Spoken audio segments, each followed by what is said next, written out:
సోమవారం ట్రేడింగ్లో భారత రూపాయి డాలర్తో పోలిస్తే 92.33కి పడిపోవడంతో తీవ్రంగా బలహీనపడింది.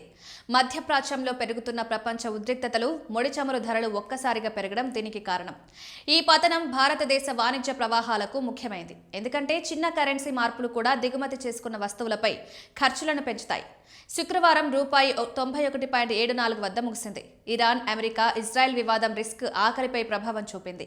ఇంధన ధరలను పెంచింది. రూపాయి పతనాన్ని చమురు ధరల పెరుగుదలతో వ్యాపారులు మిడివేశారు. ఎందుకంటే భారతదేశం దిగుమతి చేసుకున్న ముడి చమురుపై ఎక్కువగా ఆధారపడి ఉంది. దుకాణదారులు కూడా సాధారణ ప్లాస్టిక్ క్యారీ బ్యాగ్లతో సహా గత 2-3 రోజులుగా ప్లాస్టిక్ వస్తువుల ధరలు పెరిగినట్లు నివేదించారు. శుక్రవారం నుండి సోమవారం వరకు ముడి చమురు 28% పెరిగి $117కు చేరింది. గత వారంలో చమురు 28% పెరిగిందని కూడా నివేదిక పేర్కొంది. సోమవారం ఒక్క రోజులోనే 25% పెరిగిందని తెలిపింది. మొత్తం మీద ముడి చమురు 50% కంటే ఎక్కువ పెరిగిందని కూడా పేర్కొంది. చమురు ధరలు పెరగడం వల్ల భారతదేశ దిగుమతి బిల్లు సాధారణంగా పెరుగుతుంది. మార్కెట్ ప్రారంభానికి ముందే రిజర్వ్ బ్యాంక్ ఆఫ్ ఇండియా చర్యలు తీసుకుని ఉండొచ్చని వ్యాపారులు తెలిపారు. రూపాయి పతనాన్ని పరిమితం చేయడానికి డాలర్లను విక్రయించిందని భావించారు. దీనికి కారణంగా కొంత సమయం వరకు రేటు 92.3 నుండి 92.2 వరకు తగ్గింది. తర్వాత రిస్క్ ఆఫ్ ప్రవాహాల కారణంగా రూపాయి మళ్లీ బలహీనపడింది.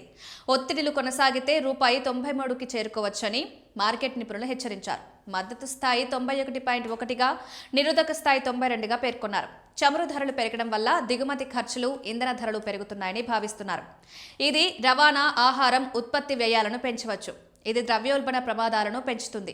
అన్ని ఆస్తుల తరగతులలోని పెట్టుబడిదారులు ఈ కదలికలను నిశితంగా గమనించాలని సూచించారు.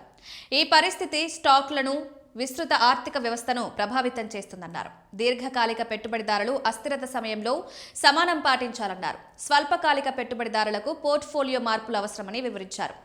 రూపాయి 92.33 కనిష్ట స్థాయి అనేక రంగాలపై ప్రభావం చూపుతుందని భావించారు.